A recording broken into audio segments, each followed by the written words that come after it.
தங்கவெள்ளி கையிலே சங்கரனாரும் சத்தியமாக அமர்ந்திருக்கின்றார்கள். தூண்டி பொண்ணை ஒருக்கி பார்த்த சொரிமத்தாலே வழங்கி பாவி ஆணி பொண்ணும் கையிலே அரண உமையுமாக கொலுவருக்கின்றார்கள். இப்படியாக கையிலே கோலாகலமாக அமர்ந்திருக்கக்கூடிய சமயத்திலே பகவானுக்கு என்ன வேலை தெரியுமா? நாளி நல்ல திண்ணை எடுத்து நாளி நல்ல திண்ணை எடுத்து நாளி நல்ல திண்ணை எடுத்து நாடையெல்லாம் படி இழந்தார் படி இழந்தார் நாடையெல்லாம் படி இழந்தார் படி இழந்தார் நாளி நல்ல திண்ணை எடுத்து நாளி நல்ல திண்ணை எடுத்து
நாடியெல்லாம் படி இழக்கின்றார். உலகு திணை எடுத்து உலகமெல்லாம் படி இழக்கின்றார். மண்டலங்கள்லாம் படி இழக்கின்றார். ஆளாக்கு திணை எடுத்து அகிலத்தில் உள்ள அத்தனை உயிர்களுக்கும் படிகளந்து வருகின்றார் பரமசிவன். கல்லுக்குள் தேரைக்கும் கருப்பை சிசுக்களுக்கும் எறும்பு யானை முதல் 84 கோடி ஜீவ ஜந்துக்களுக்கும் பூண்டு மனிதர்கள் மரமட்டைகள் மாடு ஆடுகள் மனிதர்கள் அத்தனை பேருக்குமே படிகளந்து வந்தார் பாருங்கள். அப்படி இருக்க ஒரு நாள் பார்வதியானவள் பகவானுடைய படிகளப்பை சோதிக்கின்றாள். காற்றோரம் கம்பு வெட்டி கட்டை சிமிழ் உண்டு பண்ணி சிற்றரும்பை பிடித்து அடைத்து வைத்திருக்கின்றாள். சரி, எதற்காக தெரியுமா? இந்த சிற்றரும்புக்கு பகவான் எப்படி படியடைக்கிறார் என்று பார்ப்போமே என்று பார்வதியானவள் இருக்கக்கூடிய சமயத்திலே பகவான் படியளப்பை முடித்து விட்டு வருகின்றார். அப்போது பார்வதியானவள் நீட்டிய கால் சுருக்கவில்லை, கவிழ்ந்ததில்லை, நிமிரவில்லை, ஏனென்று கேட்கவில்லை, ஏறிட்டு பார்க்காமல் மௌனம் சாதித்துக் கொண்டிருக்கின்றாள் பார்வதி. அப்போது பகவான் ஏன் என்று கேட்டவுடனே பார்வதியானவள் சொல்லுகின்றாள், சுவாமி காலையிலே வெளியே போனீங்க, மாலை நேரத்தில் இங்க வர்றீங்களே, எங்க போயிட்டு வர்றீங்க? பார்வதி, நான் படியிழந்து விட்டு வருகின்றேன். யாருக்கெல்லாம் படியிழந்தீர்கள்? அதாவது கல்லினில் இருக்கக்கூடிய தேரைக்கும், சரி, பையனில் இருக்கக்கூடிய உயிருக்கும், கட்டிலில் இருக்கக்கூடிய கிழவனுக்கும் தொட்டிலில் இருக்கக்கூடிய குழந்தை முதலாக சரி கல்லி அனைத்து உயிரினங்களுக்கும் படியிழந்து வருகின்றேன். பட்டினி இல்லாமல் படியிழந்து விட்டீர்களா? ஆமா பகவானே, உங்களுடைய படியிழப்பிலே குற்றம் இருக்கின்றது. என்ன பார்வதி சொல்கிறாய்? உண்மைதான் சுவாமி. என்னுடைய படியிழப்பில் குற்றமா? ஆமாம், என்னிடத்தில் ஒரு ஜீவன் பட்டினியால் துடித்துக் கொண்டிருக்கிறது சுவாமி. பார்வதி, அப்படியே நான் அந்த ஜீவனை என்னிடத்தில் காண்பி. இங்கே வைத்து பேசக்கூடாது. அப்படி ஜீவன் பட்டினியால் துடித்துக் கொண்டிருக்கிறது என்று சொன்னேன் அல்லவா? அப்போது பகவான் பார்வதி இடத்திலே சொல்லுகின்றார், ஆமா பார்வதி, என்ன அதாவது பட்டினியோடு துடித்துக் கொண்டிருக்கின்றது என்று சொல்லுகின்றாய் அல்லவா? சரி, ஆமா, அதாவது அந்த ஜீவனானது அந்த ஜீவனானது பட்டினியால் துடித்துக் கொண்டிருக்கின்றது என்று சொல்லுகின்றாயே. ஒருவேளை பட்டினி என்பது இல்லாமல் இருக்குமே ஆனால் நீ என்னை விட்டு பிரிந்து வாழ வேண்டியது வரும். சரி, ஆகட்டுமா? ஆகட்டும் சுவாமி. ஆகட்டும் என்று இங்கே வைத்து பேசக்கூடாது என்று தேவ சபையை வரவழைத்தார்கள். சபையை கூட்டினார்கள். அப்போது பார்வதியானவள் தேவர் பீடத்திலே சிங்கன் வாழை இலை அறுத்து வர சொல்லுகின்றார். தேவர்கள் சிங்கன் வாழை இலை அறுத்து வந்தார்கள். பார்வதி என்ன செய்கின்றாள் என்றால் சிங்கன் வாழை இலை விரித்தாள். சிங்கன் வாழை இலை விரித்தாள். சிங்கன் வாழை இலை விரித்தாள். இலை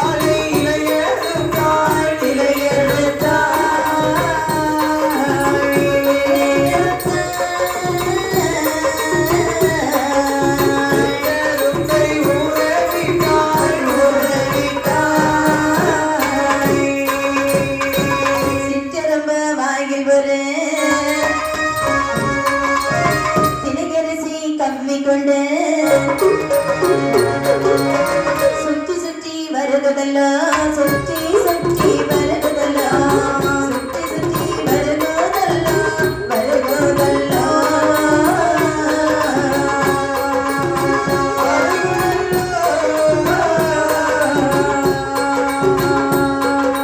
சூட சூட வருகுதல்லோ, வருகுதல்லோ.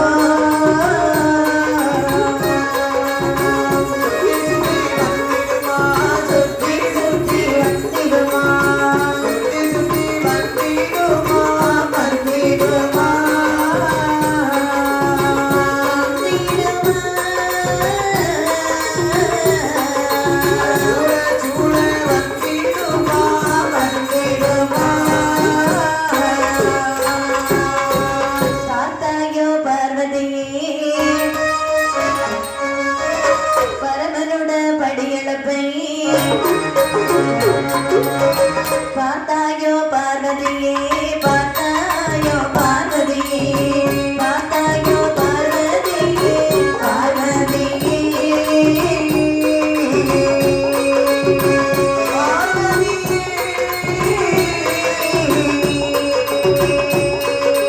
பரமனோட படியிழப்பை, படியிழப்பை.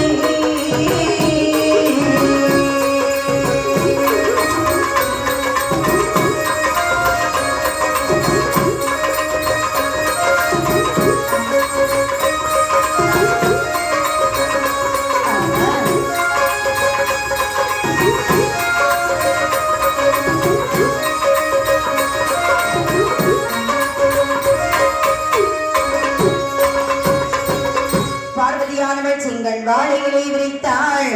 அந்த சிமைக்குட்டை திறந்து சிற்றரும்பை ஊறவிட்டாள் பாருங்கள். அந்த சிற்றரும்பானது வாயிலே ஒரு திணிகரிசியை கப்பிக்கொண்டு சுற்றி சுற்றி வருகின்றது. சோழவட்டம் போட்டு கொண்டிருக்கின்றது. பார்த்த பார்வதியானவள் எதுவுமே அறியாமல் திகைத்து நிற்க பகவான் பார்வதி பார்த்து சொல்றாரு, என்ன பார்வதி பார்த்தாயா? பார்வதி பார்த்தேன் சுவாமி. பார்த்திய? அதாவது இந்த சிற்றரும்புக்கு பகவான் நடந்த படி இவ்வளவுதான். நீ என்னை சோதனை பண்ணிய காரணத்தினால் சரி என்னை விட்டு பிரிந்து வாழ வேண்டியது. என்ன என்ன சொல்லுகின்றீர்கள்? அறியாமல் செய்த பிழையை ஆண்டவனை பொறுக்க வேண்டும். தெரியாமல் செய்த பிழையை சிவனாதா பொறுக்க வேண்டும் சுவாமி. பார்வதி பொறுமை என்பதே கிடையாது பெண்ணே.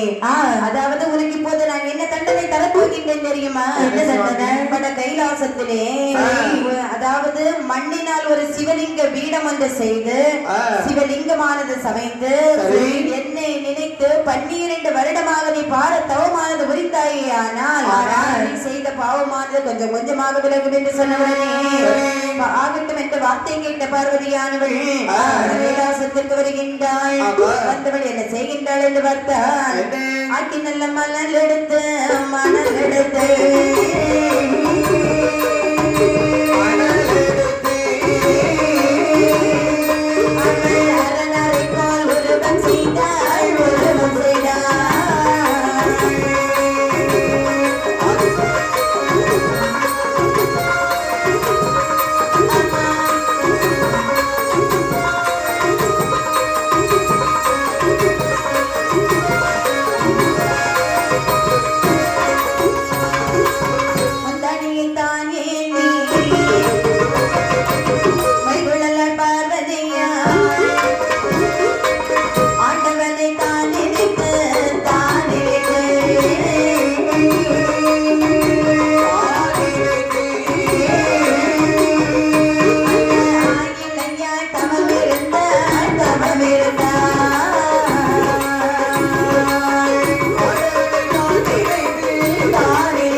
பார்வதியானவள் வட கைலாசத்திற்கு வருகின்றாள். ஆமா.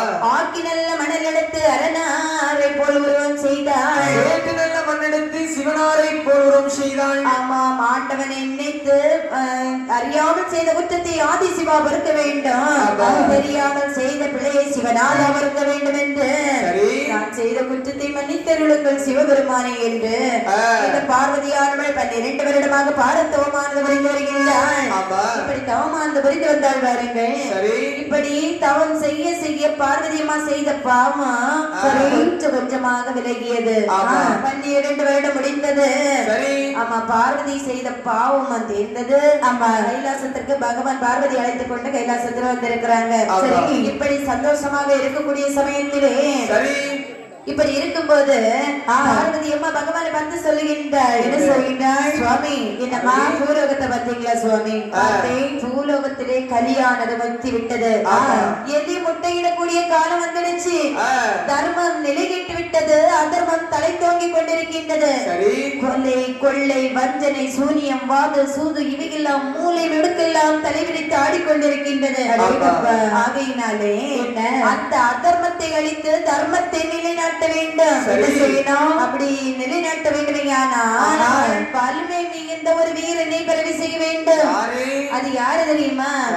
இந்த கொடுப்பைக்குழு ஊரில் இருந்து அழகாக சிவல பெரிய ஆண்டவராக அமர்ந்து மக்களுக்கு அருள் பாலித்துக் கொண்டிருக்கின்றாரே, இந்த சீவல பெரிய சிவ சுடலைமாட சுவாமியை நீங்கள் பிறவி செய்ய வேண்டும். சரி. ஆமாம், அதாவது பிறவி செய்ய வேண்டும் என்று சொன்னவுடனே பார்வதி சொன்ன வார்த்தை கேட்ட பகவான் தேவர்களை அழைக்கின்றார். அப்பா தேவர்களே, இங்கே வாருங்க. அதாவது என்ன, உங்களுக்கு நான் இப்போ ஒரு வேலை தர போறேன். என்ன வேலை தெரியுமா? அதாவது நீங்கள் வட கைலாசத்திலே சீவல பெரிய சிவ சுடலைமாட சுவாமியை வேண்டி குழி வெட்டி அதிலே பிறவி செய்ய வேண்டும். சுவாமி, என்னப்பா உங்களால முடியுமா? முடியாது சுவாமி. அப்படின்னால யாரால முடியும்? வால்மலையில் கல்படைக்குள் சிம்மாசனம் சரி அமைத்து வீட்டிருக்கின்றார் வீரநந்தின் அவர் குருக்கள் குருதவசி ஐயா. அவர் வந்தாதான் சரி சிவபெரி சுடலைமான சுவாமியை விரும்பி செய்ய முடியும். அப்படியா? நான் சொன்னதாக அந்த குருதவசி ஐயாவை இங்கே அழைத்து வாருங்கள். அழைத்து வருகின்றோம். ஆகட்டும் என்று பகவானுடைய வார்த்தை கேட்ட தேவர்கள், அதாவது தேவர்கள் குருதவசி ஐயாவை அழைத்து வந்தார்கள். இந்த குருதவசி ஐயா எப்படி வேல் விளக்கின்றார் என்று பார்த்தார். வண்ணமாக அரணா சொன்னபடி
தேவர்கள் வட கைலாசத்திலிருந்து வேள்வியானது வெட்டுகின்றார்கள். ஆமா, வேள்வி குழி வெட்டினார்கள் பாருங்கள். ஆமா, வெட்டி காக்காட்சி மலையிலே கல்படிக்குள்ள சிம்மாசனம் அமைத்து இருந்த குருதவசி ஐயா எல்லாம் வந்து வேள்வி வளர்த்தாரு. அந்த வேள்வியிலே கால் வளர கை வளர அழகான ஒரு பெரிய வீரனானவர் வந்து வருகின்றார். ஆமா, வீரன் வந்து அந்த இடத்துல தாதாளி பண்றாரு. குருதவசி பொறுக்க முடியலையே நிறையட்டும் ஐயா. என்ன பிறவி சேர்ந்தது நீதானே? நான் யாருன்னு தெரியுத? நான் யாரு? சீவலப்பேரி சுடலை. சீவல்லப்பேரி சுடலை.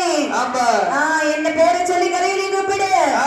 என்ற உடனே இந்த சிவலப்பேரி சுடலை இந்த குருதவசியை எப்படி கரையிலே கூப்பிடுகின்றார் என்று பார்த்தால், எப்படி பரனுட மகளே சிவலப்பேரி சுடலை, சிவலப்பேரி சுடலை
சிவலப்பேரி சுடலை ஆண்டவன் வந்து பிறக்கின்றார்.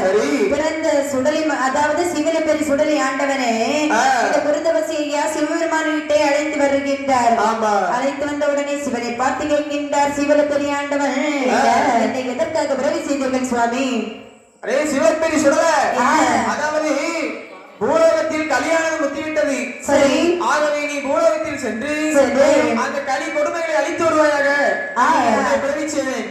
கலிகரது தர்மத்தை நிலைநாட்ட வேண்டும். அப்படி நான் பூலோகத்திற்கு போக வேண்டுமே, ஆனால் எனக்கு வரங்கள் வேண்டும். வரங்கள் வேண்டும் சுவாமி.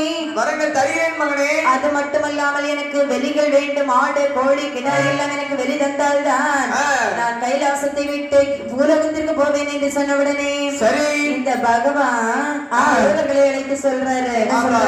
அப்ப தேவர்களே நீங்க வாங்க, என்ன பிறந்திருக்கிறாரு பாருங்க, சிவலப்பேரி சிவ சுடலை ஆண்டவன், இவருக்கு பூசை போட்டு கொடுக்க வேண்டும் என்று சொன்ன உடனே தேவர்கள் வட கைலாசத்தில் வந்து எப்படி பூசை போட்டு கொடுக்கின்றார்கள் என்று பார்த்தால், கையில எங்கிரியான சிவந்தாரை கண்டங்குற வந்தே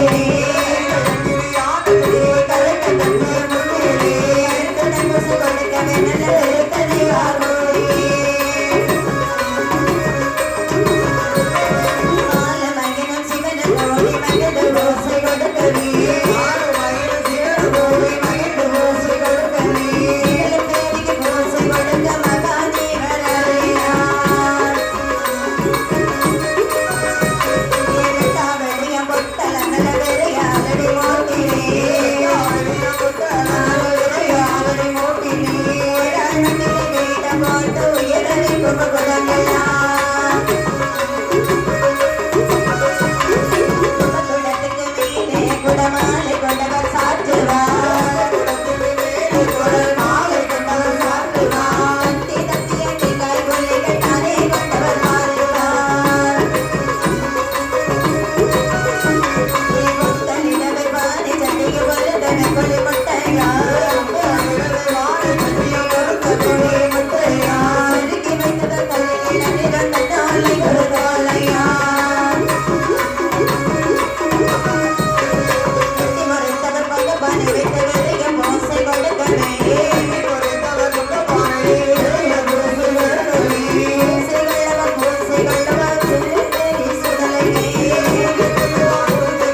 கடுக பூசி கொள்ள மாட்டேன் என்றாரே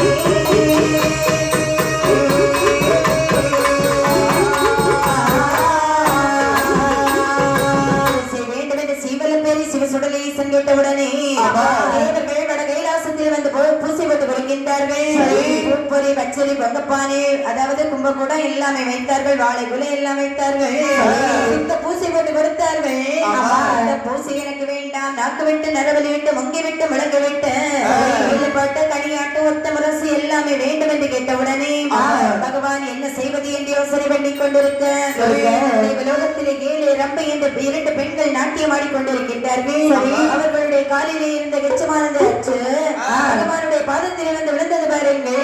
பகவானதை கால் கொண்டு வச்சு தள்ளுகின்றார்.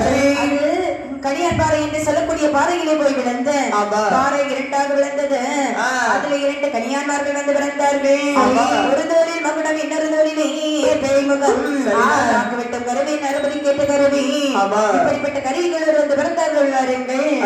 ஆமா அதாவது பிறந்த கனியான்மார்கள் என்ன எதற்காக பிறவி செய்தீர்கள் என்று கேட்க இந்த சிவல பேரு சிவ சுடலீசன் கேட்கிறது மாதிரி பூசைப்பட்டு கொடுக்க வேண்டும் என்று சொன்ன உடனே ஆகட்டும் என்று சம்மதித்து வருகின்றார்கள் கனியான்மார்கள். நம்ம பார்த்த சிவல பேரு சுடலை கேட்கிறாரு. 2 தலையோட வந்து பிறந்திருக்கிறீங்களா? நீங்க யாருடா? நாங்க தான் கனியான்மார்கள் வந்து இருக்கிறோம். கனியான்மார்கள் வந்திருக்கிறீங்களா? உங்களை யாருடா பிறவி செய்த? சிவபெருமான் பிறவி செய்து விட்டார். பிறவி செய்தாரா? எதுக்கு ஏதாவது சொல்லிவிட்டாரா? அதாவது உனக்கு நீ என்ன கேட்கிறாயோ அதை நிறைவேற்றி சொல்லி அனுப்பி வைக்கிறார். அப்படின்னா எனக்கு நான் கேட்கறது மாதிரி எனக்கு பூசை போட்டு கொடு பாப்பா.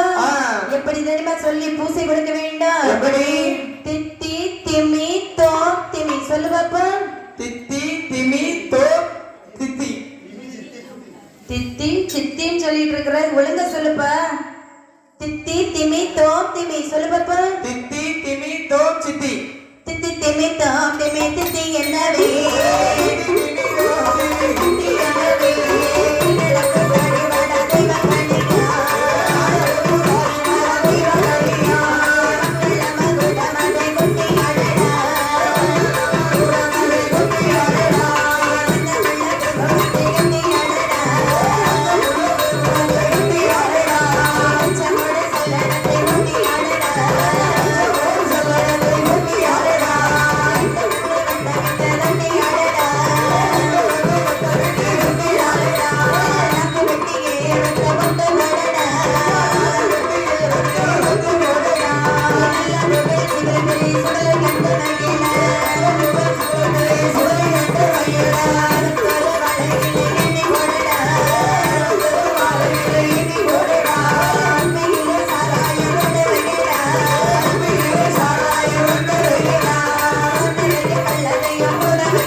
சிவசுடலை அதாவது சீவல பேரு சிவசுடலை ஈசன் அடைகளையானவர்களே அதாவது எனக்கு எப்படி பூசை கொடுக்க வேண்டும் தெரியுமா? நாக்க வெட்டு நாக்க வெட்டுமா? ஆமா அதாவது ஒரு இலைய போடு. இலையில 3 பழத்தை வை.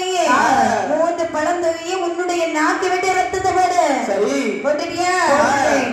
ஆடு கோழி கிடாய் சாராயம் எல்லாம் பலி வேண்டும் என்று சொன்னவுடனே இந்த சீவலப்பேரி சிவசுடலை ஈசன் கேட்டது மாதிரி இந்த கணியான்மார்கள் 2 பேர்களும் கொடுத்தார்கள். கணியான்மார்கள் கொடுத்த பூசையே சீவலப்பேரி சுடலை ஈசன் வாங்கி சாப்பிட்டுட்டு அண்ணே, அதாவது சிவலப்பேரி சுடலை ஈசன் அந்த பூசை வாங்கி சாப்பிட்டுட்டு அவங்க கிட்ட சொல்றாரு, சந்தோஷப்பட்டு சொல்றாரு. என்ன சொல்றாரு அடிக்க பார்க்கலாம். தந்தாங்க தந்தாங்க தந்தாங்க தந்தான் வெட்டு வெளி வெறுது வெளி வெள்ளாடு வெட்டி தந்தாங்க தந்தாங்க தந்தாங்க தந்தான்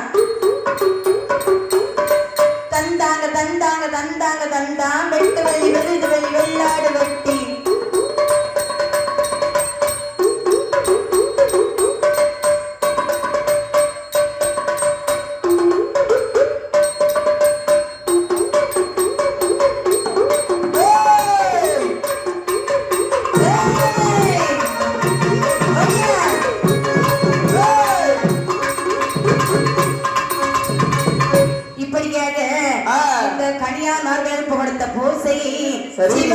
சிவசுடலை ஈசன் கேட்டுக்கொண்டு வருகின்றார்.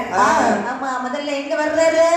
அதாவது எங்க முதல்ல ஆண்டவன் மாயாண்டி கைலாசமலையை விட்டு சரி பூலோகத்திலே புனித மக்கம் என்று சொல்லக்கூடிய இடத்தில் லெட்டைமார்கள் கையினாலே மாணிக்க கல்லினை சரி பட்டாணி சுடலை என்ற நிலையமானது வாங்கிக் கொண்டு அதை தொடர்ந்து ஆண்டவன் எங்கு வருகின்றார் என்று பார்த்தால் எங்க வர்றாரு?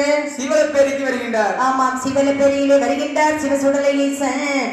சிவலப்பேரியிலே அமர்ந்து அதாவது எப்படி வருகின்றார் தெரியுமா? எப்படி வருகின்றார்? சன்னியாசி பண்டாரத்தை போல் கோலத்தோடு வருகின்றார். ஆமா ஆமா. அப்போது அங்கே யார் நிற்கின்றார்கள் என்று பார்த்தால் யார் நிற்கிறாங்க? சன்னியாசி கோணம். அங்கே சன்னியாசி கோனார் ஆடு மாடுகளை மேய்த்துக் கொண்டு சன்னியாசி கோனார் வந்து அங்கே இருந்து ஆடு மேய்த்து கொண்டே நிற்கின்றார். சரி ஆமா. தங்கரையிலே ஆடுகளை மேய்த்துக் கொண்டிருக்கின்றார் இந்த கோனார். ஆண்டவன் சிவலப்பேரி சுடலை கைலாசமலை விட்டு இறங்கி வந்தான் பாத்தீங்களா? அந்த இடம் 3000 கோடியும் முக்கூடல்வதி. சரி சிற்றாட்டங்கரை அழகரோடு வாசல் அழகருக்கு சேவனாக இங்கே நாம் இருக்க வேண்டுமே என்று எண்ணிய சிவலப்பேரி சுடலை ஆண்டவன் அதே பண்டார கோலமாகவே வந்தான். அந்த அங்க ஆடு மேய்த்துக் கொண்டிருக்கின்றானே இந்த சன்னியாசி கோனார் அவருடைய இடத்திலே வருகின்றான். ஐயா கோனாரே, என்னப்பா எனக்கு வயிறு கொஞ்சம் பசிக்கின்றது. பசியா இருக்குதா? ஆமா. கிட்ட வந்து பசிக்குது என்று கேட்கின்றீர்களே. நான் கொஞ்சம் முன்னாடி கேட்டிருந்தா கூட நான் உங்களுக்கு சாப்பிடுறதுக்கு ஏதாவது தந்திருப்பேனே. நான் கொண்டு வந்த சாப்பாடு நான் சாப்பிட்டு விட்டேனே என்று. அப்போ இப்ப இல்லையா? இப்போது இல்லையே. நான் இப்போது என்ன செய்வேன்? அதான் நீ இவ்வளவு ஆடுகளை மேய்த்துக் கொண்டிருக்கின்றாயே, அதில் ஒரு ஆட்டில் எனக்கு பால் கறந்து தரக்கூடாதா? ஆட்டிலே பால் கறந்து தாருங்கள் என்று கேட்கின்றீர்கள் அல்லவா? மலட்டாட்டிலே பால் வரவா போகின்றது. என் பெயரை பண்டாரம் என்று சொல்லிக்கர ஆட்டிலே பால் வரும் என்று சொல்ல. பண்டாரம் என்று சொன்னால் இந்த ஆட்டிலே பால் வருமா? கண்டிப்பாக வரும். அது எப்படி வரும்? என் பேரை சொல்லி நீ கரை வருதா வரேன்னு ரெண்டாவது பாரு. அப்படியானால் பார்ப்போமே என்று இந்த கோனாராகிய பண்டார், அதாவது ஆடு மேய்க்கக்கூடிய கோனார் இருக்கிறார்கள். ஆமா, ஒரு பட்டையை எடுத்தார். அதை வந்து ஆடிலே இருந்து பாலை கறக்கின்றார். பட்டையை பிடித்து சரி மலட்டாட்டிலே பண்டாரம் என்று சொல்லி பாலை கறக்கும் பொழுது அந்த பாலானது பட்டை நிறைந்து இருக்கின்றது. சரி பாலை கறந்து விடுத்து விட்டு திரும்பி பார்த்தாரு. என்னாச்சு? பண்டாரத்தை காணல. அடேங்கப்பா, நினைக்கின்றார் இந்த கோனார். வந்தவர் மாயமாக மறந்து விட்டாரே. வந்தவர் யாரோ எவரோ என்று தெரியாமல் இவர் யோசனை பண்ணி கொண்டிருந்து அன்றைய நேரம் பொழுது முடிந்தது.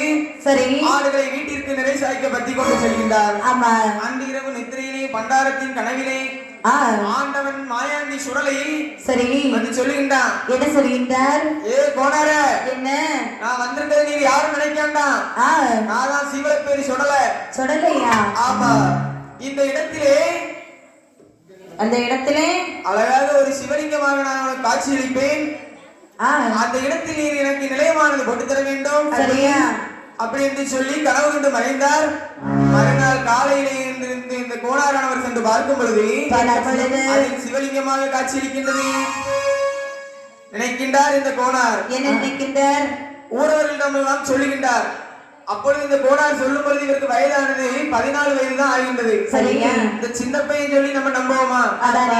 இவன் ஏதோ விவரம் தெரியாம சொல்லிட்டு இருக்கான், சாமி வந்து சாத்தா வந்துட்டு நம்ம எப்படி பூசை போட்டு கொடுக்க முடியும்ட்டு இவர்கள் இப்படி சொல்லி கொண்டு இருக்கும் பொழுது ஆண்டவன் மாயாண்டி சீவலப்பேரி சுடலையாண்டவன் என்ன செய்கின்றார்? சீவலப்பேரி ஊரிலே அட்டகாசம் செய்கின்றான். ஆமா, அதாவது அங்கே உள்ள மக்களுக்கு ஆமாம், அங்கே இருந்து என்ன செய்கின்றார் என்று பார்த்தால் மாட்டலும் பசங்கள் தொண்டை வாரி வாரி அறியலுக்கார்.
அங்கே இருந்து பல அட்டகாசங்களை செய்து கொண்டிருக்கின்றார். போறவரை வாரவரை பின்னே நின்றடிக்கிறார். மாட்டெலும்பு செங்கல் தொண்டை வாரி வாரி எறியுகின்றார். சூலுக்கார பெண்களை சூழலியாய் அடிக்கின்றார். ஆமா, கையில் இருந்த வல்லையத்தால் அப்படியே அடிக்கின்றார். நினைக்கின்றார்கள் ஊரவர்கள், அந்த சன்னியாசி கோனார் சொல்வது உண்மைதான் என்று. அழகாக நீ இந்த சிவலப்பேரி சுடலை மாடனுக்கு அழகரோட வாசலிலே மூவாத்தான் கரையதிலே அப்படியே மண்ணை வெட்டி தான் குலைத்து மண்ணாலே பீடமானது போடுகின்றார்கள். மண்ணாலே வீடம் போட்டு இந்த சிவலப்பேரி சிவ சுடலை ஈசனுக்கு அழகான முறையிலே பூசை கொடுக்கின்றார்கள். ஆமா, பூசை கொடுத்தார்கள். அதாவது எப்படி பூசை கொடுக்கின்றார்கள் தெரியுமா? வாழையிலே பரப்பினார்கள். அதிலே இந்த கும்பகுடம் வைத்தார்கள். குடத்தின் மேலே தென்னம்பு பூக்குலை அதுக்கு பிறகு குடமாலை எல்லாம் கட்டிட்டு போயினார்கள். ஆமா, பல வகைகள் வைத்தார்கள். ஆடு, கோழி, கிடாய், சாராய, கள்ளு, சுருட்டு, கருப்பட்டி இதெல்லாம் கொண்டு வைத்தார்கள். இப்படி எல்லாம் வைத்து அந்த சிவலப்பேரி சிவ சுடலை ஈசனுக்கு பூசை போட்டு கொடுத்தார்கள். பாருங்கள், அந்த பூசையை எல்லாம் வாங்கி சாப்பிட்டார் இந்த சிவலப்பேரி சிவ சுடலை ஈசன். சாப்பிட்ட சிவலப்பேரி சுடலை ஈசன் என்ன செய்கின்றார் தெரியுமா? அனைப்பந்த ஒரு கையிலே ஒரு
சுடலை ஈசன் அங்கே இருந்து கன்னி மூலையிலே அழகான முறையிலே பூசைப்பட்டு வருத்தார்கள் பாருங்கள் அந்த பூஜையை வாங்கி கொண்டு அந்த சீவல்ல பேரி சிவ சுடலை ஈசன் அந்த இடத்தை கடந்து ஆதாளி போட்டுக்கொண்டு அருகில் ஒரு சல்லடமா 5 மணி வல்லையம்மா சல்லடமா 7 மணி வல்லையம்மா தூக்கி வைக்கும் கால்களுக்கு தூதரம்போ சல்லடமா எடுத்து வைக்கும் கால்களுக்கு எள்ளப்போ சல்லடமா இப்படியாக கத்திகளும் ஆயுதம் இடுப்புல வந்து ஒரு வெட்டறிவாளன் சொருகி கொண்டு அப்படி அங்கிருந்து எங்க வர்றாரு அப்படி இங்கே சிவப்பெரி சுடலைமாடசாமி இங்க இருக்கக்கூடிய நாளையிலே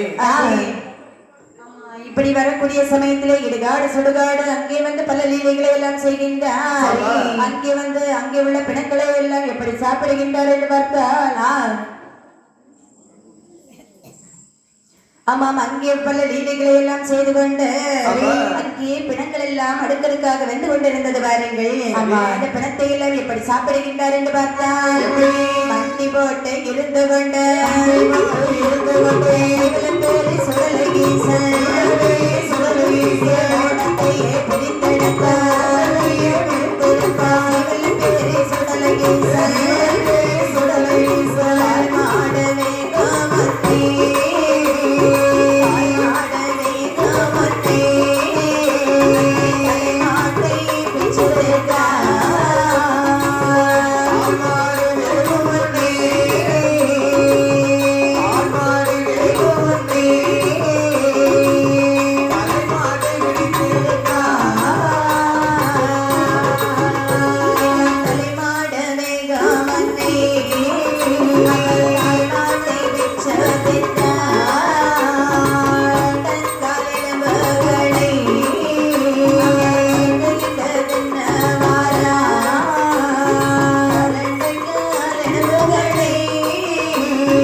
அங்கிருந்து அந்த பூசையில வாங்கி கொண்டு விட்டு இடுகாடு சுடுகாடு என்று வந்து மண் அதாவது மூடத்துக்கு மேல ஏறி உட்கார்றாரு வண்டி போட்டு இருந்து கொண்டு சீவல்ல பேரி சிவ சுடலை ஈசன் மூடத்தை பெருத்தெடுத்தார் சீவல்ல பேரி சுடலை ஆண்டவர் கால் மாடு வேகு முன்னே தலைமாட்டை பிச்சு சாப்பிடுகின்றார் தலைமாடு வேகு முன்னே கால் மாட்டை பிச்சு சாப்பிடுகின்றார் கால் எலும்புகளை முறுக்கி என்று சாப்பிடுகின்றார் கரண்டைக்கால் எலும்புகளை கருப்பு என்று சாப்பிட்டார் வெந்தது பாதி வேகாதது பாதியாக எல்லாம் சாப்பிட்டு விட்டு அந்த இடத்தை கடந்து இங்கே வருகின்றார் என்று பார்த்தால் இங்க வர்றாரு ஊர்காடு என்று சொல்லக்கூடிய ஊசிக்காடு ஊருக்கு வர்றாரு ஆமாம் அங்கே வந்து யாரெல்லாம்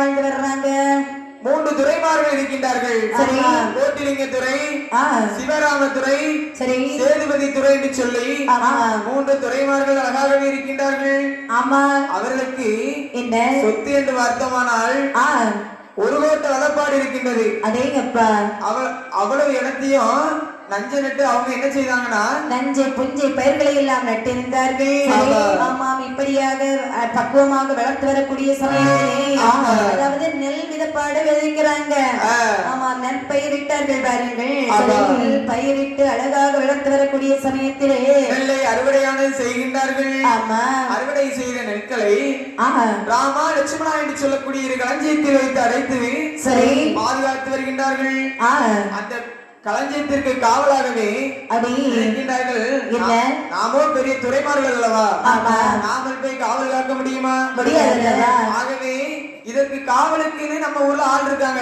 யார வைக்கலாம் அவங்கதான் 16 தலைவர்மார்கள் என்று சொல்லுவார்கள் அவர்களை காவலானது வைப்போமின்றி 9 குறிச்சி நாட்டாரையும் 16 பங்காளிமார்களையும் காவலாக வைக்கின்றார்கள் இப்படியாக காவலாக வைத்திருந்தார்கள் பாருங்கள் அதாவது ஒவ்வொரு நாளும் ஒவ்வொரு ஆளா காவல் காத்து வர்றாங்க இப்படியாக காவல் காத்து வரக்கூடிய சமயத்திலே அங்கே நெல் 1000 கோடி விதப்பாடு நெல் இருக்கின்றது அந்த நெல்லிலே 16 பங்காளிமார்கள் இருந்தாங்க பாருங்க அதுல 16வது பங்காளி ஆறாவது தலைவன் என்று சொல்லக்கூடியவன் 2 மூடை நெற்களை அப்படியே அவன் வீட்டில் பின்புறம் இருக்கக்கூடிய சரி வைக்கப்படப்பிலே எடுத்து ஒளித்து வைத்துக் கொண்டிருந்தான். ஆமா இப்படி இருக்கும் பொழுது என்ன நெற்களை வாங்குவதற்காகவே சரி மாநாட்டான் தேரில் இருந்து ஆட்கள் வருகின்றார்கள். வியாபாரிகள் வரும் பொழுது களஞ்சியத்தை துறைமார்கள் துறந்து கொடுக்கும் பொழுது சரி அங்கு அம்பாரமானது குறைந்திருக்கின்றது. ஆமா கோட்ட கொடியானது அழிந்திருக்கின்றது. நெல் மூட்டை எண்ணி பார்க்கும் போது நெல் மூட்டை எண்ணிக்கை குறைவாக இருக்கின்றது.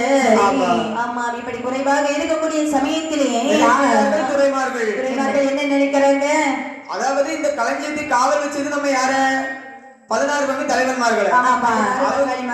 அவங்க இல்லாம இந்த களஞ்சியத்துல அவங்களை தவிர வேற யாராலும் எடுத்திருக்க முடியாது. அப்படி வேற யார் எடுத்தாலும் இவர்களை தவிர வேற யாருக்கு தெரியவும் செய்யாது.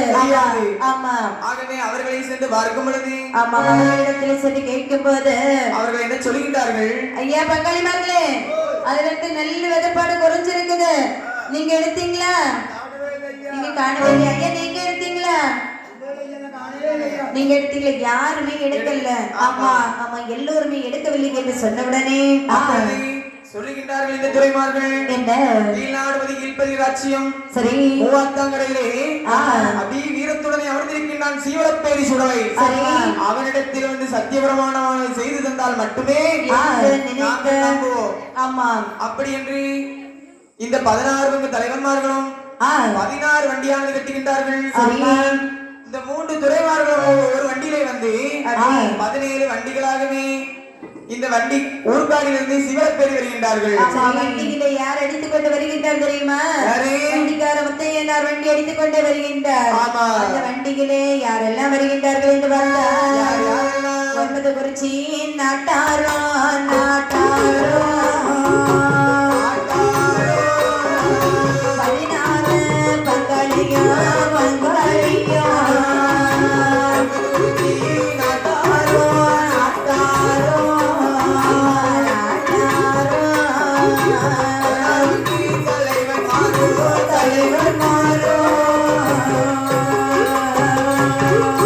சத்தியம்தான் பண்ண வேண்டாம்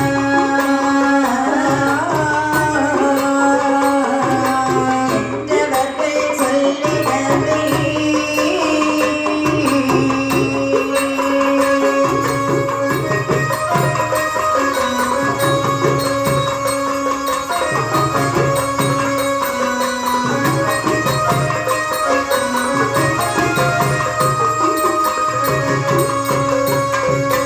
அந்த வார்த்தையை கேட்டபோது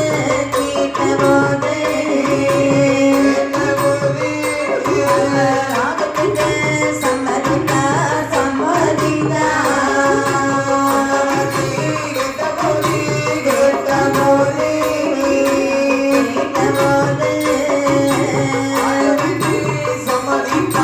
சம்மதித்தா 16 வண்டியிலே அந்த வண்டிக்காரன் தான் வரவே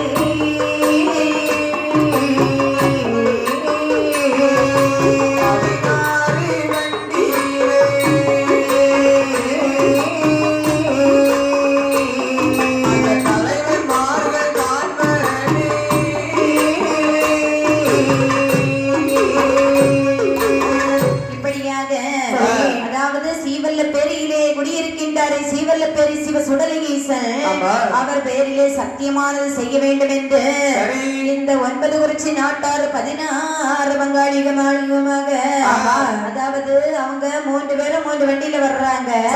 இந்த 16 பங்காளிமார்கள் ஆளுக்கு ஒரு வண்டியில வந்து கொண்டே இருக்கின்றார்கள்.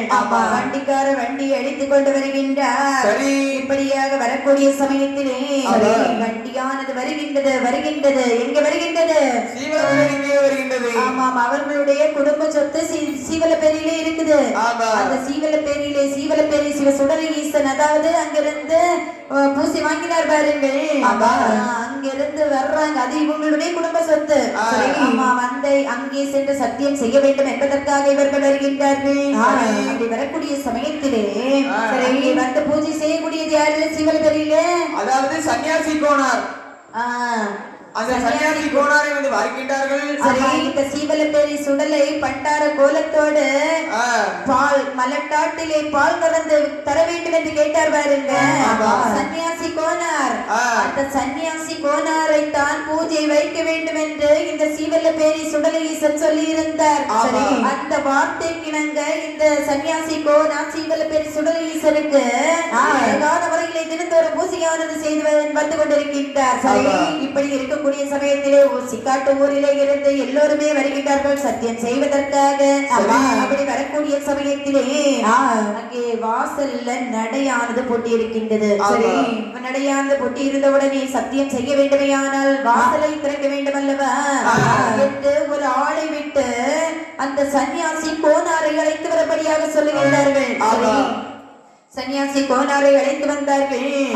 ஆமா, கேக்குறாங்க என்ன நீங்க அங்க இருந்து இவ்வளவு பேரு இவ்வளவு தூரத்துல இருந்து வந்திருக்கிறீங்களே, என்ன காரணத்துக்காக வந்திருக்கிறீங்க?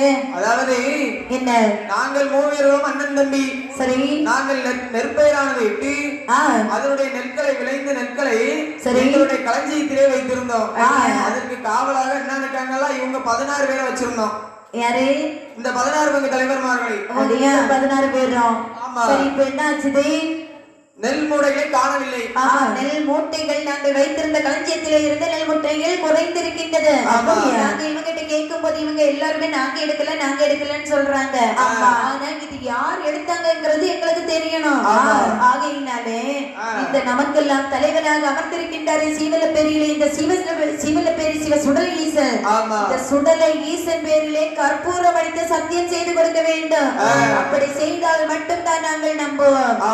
ஆமா, அதற்கு ஏற்பாடு செய்யுங்கள் என்று சொன்னவுடனே சன்னியாசி கோனாரும் ஆகட்டும் என்று அந்த நடையை திறக்கிறாரு. என்ன ஆச்சரியம் பாருங்கள். அப்படி பார்க்கும்போது அந்த கோயில்ல எப்படி இருக்குது பாருங்க. பொட்ட மாலை வாடவில்லை வாடவில்லை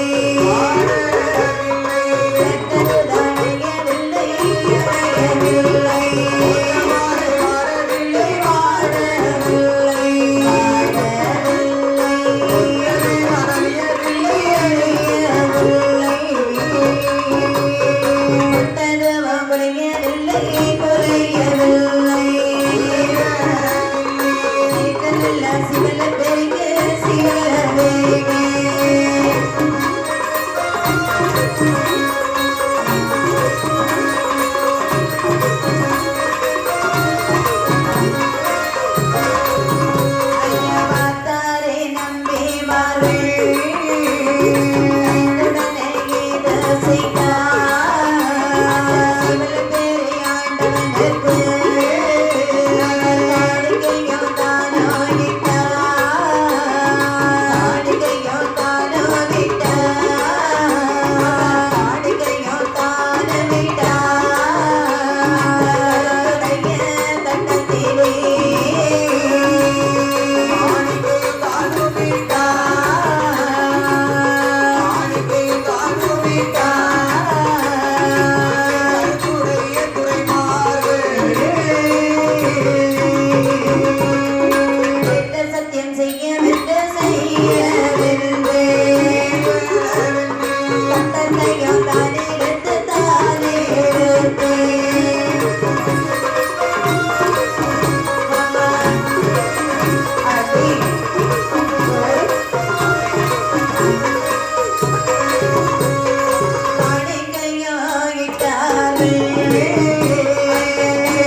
ஓலையை திறந்து பார்க்கிறாரு.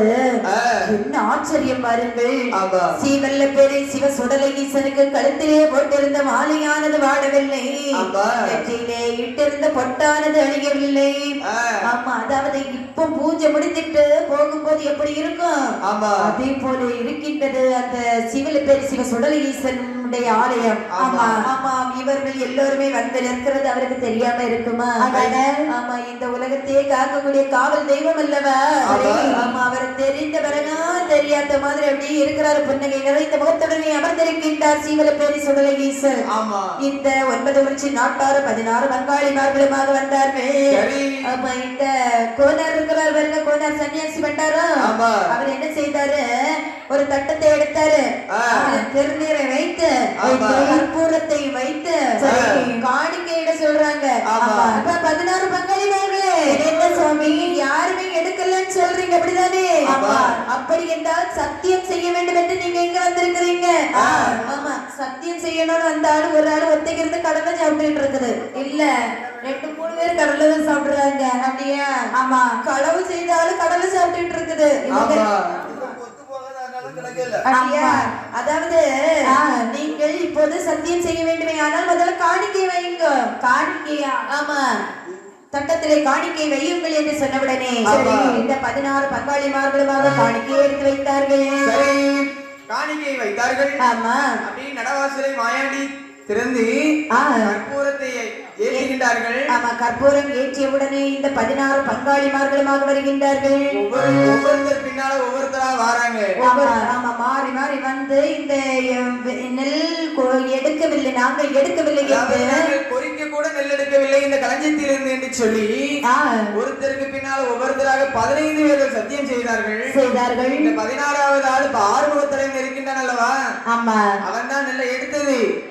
அவன் என்ன சொல்லுதான், 15 பேர் சும்மா சத்தியம் பண்ணிட்டு போயிட்டான். ஆமா, 16வது ஆள் உள்ள அவன் சொல்லுதான், என்ன சொல்றான், இந்த இடத்தில் நீ மண்ணாக இருந்தால் கேட்காதே, உயிராக இருந்தால் கேள். ஆமா, அப்படி என்று சொல்லி சத்தியமானது வண்ணி கொண்டு போகின்றான். அவருடைய பார்வைக்கு அது மண்ணாகத்தான் தெரிகின்றது. ஆமா, சத்தியத்தை வாங்கி கொண்டான் மாயாண்டி. அப்படி உரைமார்களும் சத்தியத்தை ஏற்றுக்கொண்டார்கள். ஆமா, சத்தியம் பண்ணிய 16 பங்கு தலைவன்மார்களும் இனி நாம் கொண்டு வந்த சாப்பாட்டை சாப்பிடுவோம் என்று அப்படியே ஆத்தாங்கரையில வந்து சாப்பிட்டார்கள். பார்த்தார்களா? சாப்பிட வேண்டும் என்று வருகின்றார்கள். எப்படி வருகின்றார்கள் என்று பார்த்தால் குறிச்சி நாட்டாரோ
இந்த 9 குறிச்சி நாட்டாறு 16 பங்காளிமார்களுமாக அப்படி கட்டி சாதத்தை ஆட்டாங்கற ஓரத்துல பிரிச்சாங்க பத்தியா? ஆமா, உள்ள இருந்து வாக்கிண்டான் மாயாண்டி சிவல பேரி சுடல. நம்மள கல்லெந்து சற்று கூட நம்ம ஒரு தெய்வம் மதிக்காம சரி. நம்மகிட்ட வந்து சத்தியம் பண்ணிட்டு ஆ, நம்ம இடத்துல இவன் சாப்பாடு சாப்பிடுகிறானே அப்படி இவனை விடலாமா விடவே கூடாது தம்பி அன்னை அப்படின்னு முண்ட சுவாமியை சொல்லி அப்படி அந்த முண்டனானவன் என்ன செய்கின்றான் என்று பார்த்தாள். என்ன செய்கின்றார் உருண்டடி புழுதி காட்சியாக பரத்தி அப்படி அந்த சாப்பாடு ஃபுல்லா மண்ணாவே பரத்தினான். ஏ அப்பா அப்பமும் நினைக்கலாம் மனசுக்கு தட்டல நம்ம பண்ண தப்புக்காண்டிதான் ஆண்டவன் நமக்கு தந்திருக்காண்டு ஆமா இந்த சாப்பாடு நமக்கு கொடுத்து வைக்கவில்லை என்று சொல்லி சரி ஆற்றிலே மீன்களுக்கு இரையாக போட்டுவிட்டு அப்படி மறுபடியும் ஊர்க்காடு நோக்கி வண்டியானது கிட்டி புறப்படுகின்றார்கள். அப்படி வரக்கூடிய சமயத்திலே பார்க்கின்றாள் வேச்சி மகனே மாயாண்டி அம்மா நம்மளை சற்றென மதியாமல் செல்கின்றார்கள். ஆமா. இவர்களை சும்மா விடலாமா விடவே கூடாது அப்படி என்று சொல்லி இந்த வண்டி பின்னாலே ஆண்டவன் எப்படி ரூபமானது கொள்கின்றான் பாருங்கள். வெள்ளாட்டாங்கிறான ஜோலை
அந்த கள்ளி அள்ளி அந்த மீனுக்கு இரையாக போட்டுவிட்டு அந்த மீண்டும் வண்டி கட்டி வந்து கொண்டிருக்கக்கூடிய சமயத்திலே இந்த சீவல பேரி சிவ சுடலை ஈசல் என்னை எள்ளளவு கூட மதிக்காமல் என்னுடைய அருமை பெருமை தெரியாமல் என் பேரிலே கள்ள சத்தியமும் செய்துவிட்டு முண்டக்கண்ணை உருட்டுகின்றான். மீசை துடிக்கி மீசை துடிக்கின்றது பற்களை நறு நறுக்கின்றார். செல்கிறீர்களா என் மேல கள்ள சத்தியத்தை பண்ணிட்டு நீங்க அப்படியே போறீங்களா? உன்னை என்ன செய்கிறேன் பாரு என்று கருங்கடாயை போல் ரூபம் கொண்டு வருகின்றார். வெள்ளாட்ட கிராமை போல் மாறிபல்ல ரூபம் கொண்டு வருகின்றார். வண்டி கட்டி வந்து கொண்டு இருந்தார்கள் பாருங்கள். 16 வண்டிகளுக்கு பின்னால் 16வது வண்டியிலே வருகின்றானே ஆறுமுகத் தலைவன். அவனுடைய வண்டிக்கு பின்னாலே ஆண்டவன் வாயாண்டு வருகின்றான். சிவல்ல பேரி சிவ சுடலை ஈசன் கருங்கடாய் போலவும் வெள்ளாட்ட முக்கிய போலவும் ரூபத்தை கொண்டு நினைக்கின்றான். அவனுக்கு தெரியவில்லை. ஆமாம், அப்படி வரக்கூடிய சமயத்திலே இவர்கள் மனதுக்குள்ள என்ன நினைக்கிறாங்க அப்படின்னு பார்க்கும்போது அந்த ஆடு இவங்களை சுத்தி சுத்தி பின்னாடி வருவதை பார்த்தாங்க. ஆடு போல் வருகின்றது. ஆமா, பார்த்தவங்க என்ன செய்து பாப்பமேன்னு சொல்லிட்டு இவங்க பேசாம வந்து கொண்டே இருக்கிறாங்க. ஆனால் இது இங்கே வருவது சீவல்ல பேரி சிவ சுடலை ஈசன் என்பது அவர்களுக்கு தெரியாதல்லவா? ஆனால் இவர் வெள்ளாட்ட கிடாய் போலவும் கருக்கிடாய் போலவும் ரூபத்தை கொண்டு வந்து கொண்டே இருக்கின்றார்கள். பார்த்தார்கள் அந்த வண்டியில வந்த பங்காளிமார்கள் எல்லாரும் தப்பி வரும் ஆடுகின்ற ஆடுகின்ற சகல மனதில் மனதில்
வந்திருக்கின்றார்கள் சரி. அதாவது எங்கேயோ யாரோ இந்த கோனார்மார்கள் ஆடு வளர்ப்பாங்க பாத்தீங்களா அவர்கள் வளர்த்த ஆடுதான் தப்பி நம்ம பார்த்த உடனே நம்ம பின்னாடி வந்து கொண்டே இருக்கின்றது ஆகையினால் இந்த ஆட்டை அந்த கருங்கிடாமையும் அந்த வெள்ளாட்டு குட்டியையும் பிடித்து காலை பிடித்து கட்டி வண்டியில ஏத்துங்க பங்களிமார்களே பாத்தீங்களா கொளுத்த கருங்கிட கருங்கிடாவ நம்ம ஊருக்கு பக்கத்துல கொண்டு போய் ஒத்தப்பட மூடி இருக்குது பாத்தீங்களா அதுக்கு பக்கத்துல வச்சு வெட்டி பங்கு வச்சு நம்ம கறி வைத்து சாப்பிட வேண்டும் தூக்குங்க தூக்குங்க ஆட்ட தூக்குங்க இந்த ஆடு ஒரு சைஸ் ஓடுது தூக்குங்க ஒன்னால தூக்க முடியுதா பெரிய ஆடு இந்த 4 காலையை முதல்ல கட்டுங்க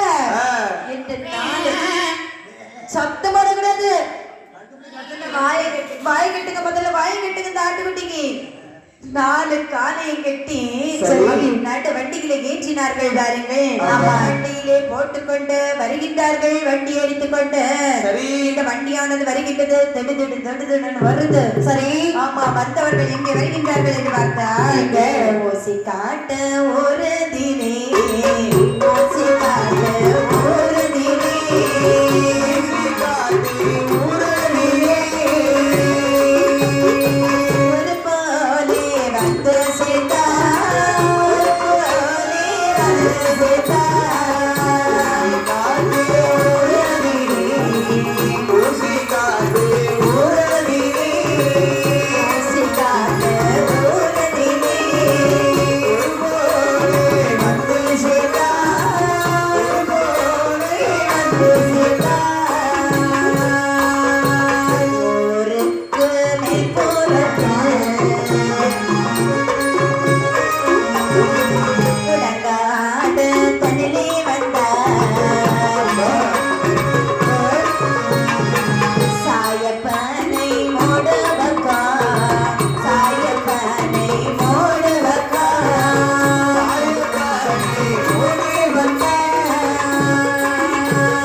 இந்த 16 பங்காளிமார்கள் என்ன செய்கிறாங்க தெரியுமா ஊசிக்காட்டு ஊருக்கு வர்றாங்க ஊருக்கு மேல்புறத்திலே வந்தவர்கள் அந்த உடங்காடு பக்கத்துல சாயப்பனை மூட்டு பக்கத்திலே வந்தார்கள் வந்தவங்க அந்த வெள்ளாட்டு கிடாயை தூக்கி போட்டாங்க கருங்கிடாயை தூக்கி போட்டு இந்த கிடாவை நாம கொண்டு வந்துட்டோம் 2 கிடா இருக்குது கொளுத்த கிடா ஒரு வெள்ளாடு கருங்கிடாய் ஆமா இப்படியாக இருக்குது பாத்தீங்களா இதை நாம இப்போது இந்த கருங்கிடாயை வெட்டி கறியை சமைத்து சாப்பிட வேண்டும் கறி சமைக்க வேண்டுமே ஆனால் நம்ம முதல்ல அறுத்து பங்கு வைக்க வேண்டும் அறுத்து பங்கு வைத்து ஆளுக்கு ஒரு பங்கு எடுக்க வேண்டும் சரி அறுத்து பங்கு வைக்கும் பொழுது ஆளுக்கு ஒரு பங்கான வைக்க முதல்ல அறுத்து பங்கு வைக்க வேண்டும் அல்லவா இங்க கணக்கு தெரிஞ்ச ஆள் யார் இருக்காங்க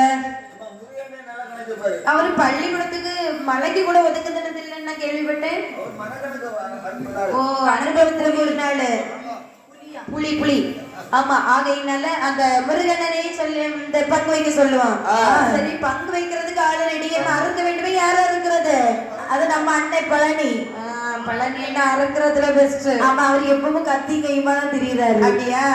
ஆகட்டு வந்து அந்த ஆட்டை பிடிச்சு அப்படியே கீழே கிடத்தி அப்படியே கத்தி வச்சு கீறுறாங்க. கீறி துண்டு துண்டாக வெட்டி ஆட்டை பங்கு வைக்கிறாங்க. ஆமா, பங்கு வைக்கும் போது எண்ணெய் முருகனை பங்கு வச்சிருக்கீங்கல்ல, வச்சிருங்க எண்ணி 16 பங்கு வைத்தார்கள். ஆமா, 16 பங்காளிகள் 9 குறிச்சி நாட்டார்கள் எல்லோருக்கும் சேர்த்து தேவையான அளவிற்கு பங்கு வைத்தார்கள். பங்கு வைத்து ஆளுக்கு ஒரு பங்கு எடுக்கக்கூடிய சமயத்திலே பங்கு ஒவ்வொருத்தருக்கும் பங்கு எடுத்த பிறகு முதல்ல 5 பங்கு அதிகமாக இருக்குது. ஆமா, ஏன்னு இங்க 5 பங்கு அதிகமாக அல்லவா இருக்குது. ஆமா, நீங்க எல்லாம் அந்த உங்களுடைய பங்கு தேவையான அளவு எடுத்துட்டீங்கல்ல? எடுத்துட்டீங்களா? எடுத்துட்டோம். யாராவது எடுக்காத ஆளு இருக்காங்களா? இல்ல எல்லாரும் எடுத்தாச்சு. அப்படின்னா எப்படி இதுல 5 பங்கு கூடுதல வந்துச்சு? அதானே, அப்ப கணக்கு வச்ச ஆளுதான் தப்பு. அவருக்கு ஒண்ணுமே தெரியல. நான் முதல்ல சொன்னேன்ல. ஆமா, நான் முதல்ல சொன்னேன்ல, அவருக்கு கணக்கு தெரியாதுன்னு. இந்த 5 பங்கு அவர் ஒத்தைக்கு எடுக்கலான்னு ஆசைப்பட்டு வச்சிருப்பாரு. அவர் இவ்வளவு தூரம் பேசுறீங்களா? எனவே நீங்க 5 பங்கு போடுங்க. ஆமா, நீங்க 2ஆம் கிளாஸ் எப்படி பங்கு வைக்கிறீங்கன்னு பார்ப்போம். இன்று அடுத்து பங்கு வைக்கக்கூடிய சமயத்திலே ஆளுக்கு ஒரு பங்கு எடுத்தார்கள் பாருங்கள். அப்போது ஆளுக்கு ஒரு பங்கு எடுக்கும் போது 5 பங்கு குறைவாக இருக்கின்றது. ஆமா, அவர்களுக்குள்ள அடிபிடிகள் ஆகின்றது. எப்படிய சமாளிச்சு அவங்க ஆளுக்கு ஒரு பங்கு எடுத்துட்டு வீட்டுக்குள்ள வர்றாங்க. அவரவர்களுடைய வீட்டிற்கு வரக்கூடிய சமயத்திலே அந்த அங்கே என்ன நடக்கிறது என்று பார்த்தா, என்ன ஆளுக்கு ஒரு பங்கெடுத்து பங்கெடுத்து